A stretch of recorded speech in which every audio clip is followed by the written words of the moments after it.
veľa romantiky za tým nebolo.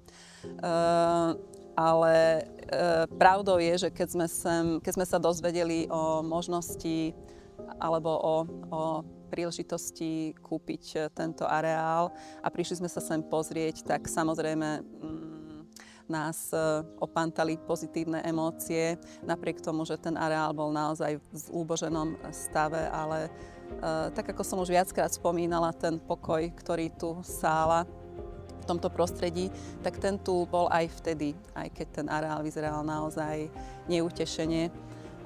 Takže tie prvé emócie boli také pozitívne a v prvom momente alebo v prvých dňoch, týždňoch sme ani nevedeli, že teda ako by sme naložili s týmto areálom.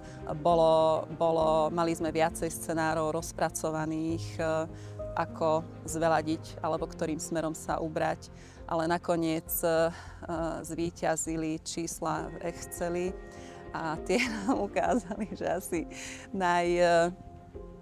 najrozumnejšie bude vybudovať tu vinárstvo. Samozrejme, neboli to iba čísla v Exceli, ale aj celkovo toto prostredie, keďže sa nachádzame v južnoslovenskej vinohradníckej oblasti a v tej dobe tu ešte nebolo vybudované žiadne také väčšie vinárstvo, takže Excel nepustili jednoducho.